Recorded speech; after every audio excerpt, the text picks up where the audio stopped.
কোন খাবার বারবার গরম করে খাওয়া উচিত নয়? একজন চিকিৎসক হিসাবে প্রমাণ ভিত্তিক পরামর্শ দিতে চেষ্টা করব। আসসালামু আলাইকুম। আমি ডাক্তার মঞ্জুর মুর্শেদ, একজন কার্ডিওলজিস্ট, ইউএসএ থেকে বলছি। আজ আমরা এমন একটা বিষয় নিয়ে আলোচনা করব যা প্রায় প্রতিটি পরিবারের রান্নাঘরের সঙ্গে জড়িত। আমরা সবাই কখনো না কখনো বাসি খাবার গরম করে খাই। সেটি হতে পারে সময় বাঁচানোর জন্য, খাবার অপচয় কমানোর জন্য, কিংবা ব্যস্ত জীবনের কারণে এটি খুবই সাধারণ একটি অভ্যাস। কিন্তু প্রশ্ন হলো, সব খাবার কি বারবার গরম করে খাওয়া নিরাপদ? সোশ্যাল মিডিয়ায় প্রায় বলা হয় যে কিছু খাবার দ্বিতীয়বার গরম করলে ক্যান্সার হয়। একজন চিকিৎসক হিসেবে আমি বলবো, এই ধরনের অনেক দাবির পিছনে পর্যাপ্ত বৈজ্ঞানিক প্রমাণ নেই। তবে কিছু খাবার আছে যেগুলি ভুলভাবে সংরক্ষণ বা বারবার গরম করলে স্বাস্থ্য ঝুঁকি বাড়তে পারে। আজ আমরা সেসব নিয়ে আলোচনা করব। প্রথমে আসুন আমাদের সবার প্রিয় ভাত। বাংলাদেশ বাংলাদেশের সবচেয়ে জনপ্রিয় খাবার সম্ভবত ভাত। কিন্তু রান্না করা ভাত দীর্ঘ সময় ঘরের তাপমাত্রা রেখে দিলে ব্যাসিলাস সিরিয়াস নামক একটি ব্যাকটেরিয়া বৃদ্ধি হতে পারে।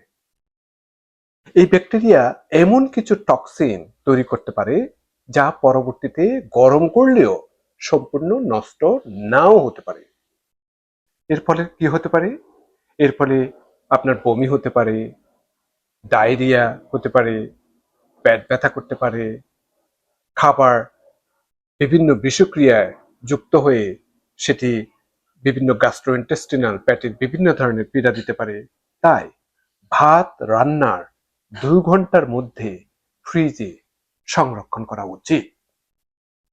আবারও বলছি, সেটি ভাত রান্নার 2 ঘন্টার মধ্যে ফ্রিজে সংরক্ষণ করা উচিত। পুনরায় খাওয়ার সময় একবার ভালোভাবে গরম করুন, বারবার গরম করবেন না।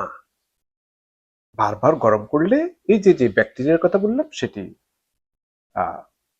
অনেক হওয়ার সম্ভাবনা থাকে এবং পরবর্তীতে সমস্যা করতে পারে। এরপর দ্বিতীয় যে জিনিসটা বলবো সেটি হচ্ছে যে বারবার ব্যবহার করা ভাজার তেল। এটি সম্ভবত সবচেয়ে গুরুত্বপূর্ণ বিষয়গুলির একটি। অনেক পরিবারে একই তেল বারবার ব্যবহার করা হয়। যখন তেল বারবার উচ্চ তাপমাত্রায় গরম করা হয় তখন সেটি কি হয়? অক্সিডেশন ঘটে। এর ফলে আমরা যেটাকে বলি অক্সিডেটিভ স্ট্রেস, ফ্রি র্যাডিক্যাল ইত্যাদি বিভিন্ন ধরনের কেমিক্যালের ফলে কিছু ক্ষতিকর যৌগ তৈরি হতে পারে। গবেষণায় দেখা গিয়েছে দীর্ঘদিন ধরে বারবার গরম করা তেল যদি ব্যবহার করেন তাহলে হৃদরোগ, বিভিন্ন ধরনের ইনফ্লামেশন যেটাকে আমরা প্রদাহ বলে থাকি, এবং অন্যান্য স্বাস্থ্য ঝুঁকির সঙ্গে সম্পর্কিত হতে পারে। একজন কার্ডিওলজিস্ট হিসাবে আমি বিশেষভাবে এই বিষয়ে সতর্ক থাকার পরামর্শ দেব। যতটা সম্ভব একই তেল বারবার ব্যবহার করা এড়িয়ে চলুন।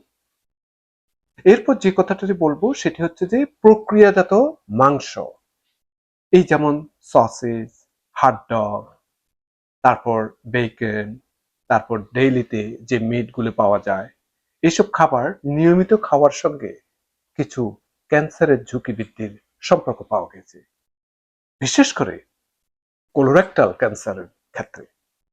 সমস্যা শুধু গরম করার কারণে নয়, বরং খাবারের প্রক্রিয়াজাত কারণ এবং সংরক্ষণ পদ্ধতির সঙ্গেও সম্পর্কিত।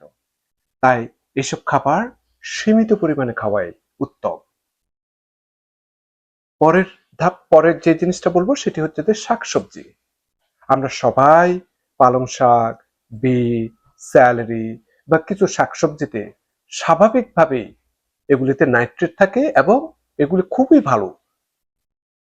সোশ্যাল মিডিয়ায় প্রায় বলা হয় যে এগুলিকে গরম করলে ক্যান্সার হয়।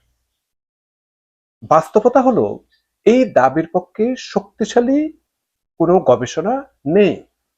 বরং শাকসবজি হৃদরোগ প্রতিরোধ করা, রক্তচাপ নিয়ন্ত্রণ করা এবং সামগ্রিক হেলথের জন্য অত্যন্ত উপকারী। তবে যে কোনো রান্না করা খাবারের মতো এগুলোও সঠিকভাবে সংরক্ষণ করা অত্যন্ত দরকার। তাহলে নিরাপদ উপায় কি? আমি আমার রোগীদের সাধারণত 5টি নিয়ম বলি, যেটি আপনাদেরকে এখন বলতে চাচ্ছি। প্রথম যে কাজটি করতে পারেন, রান্না করা খাবার দীর্ঘ সময় বাইরে রাখবেন না। এরপর ধাপটা হচ্ছে যে 2 ঘন্টার মধ্যে ফ্রিজে সংরক্ষণ করুন।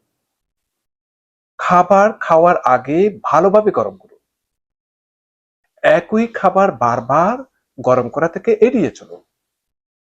বারবার ব্যবহার করা ভাজা তেল যতটা সম্ভব বর্জন করুন।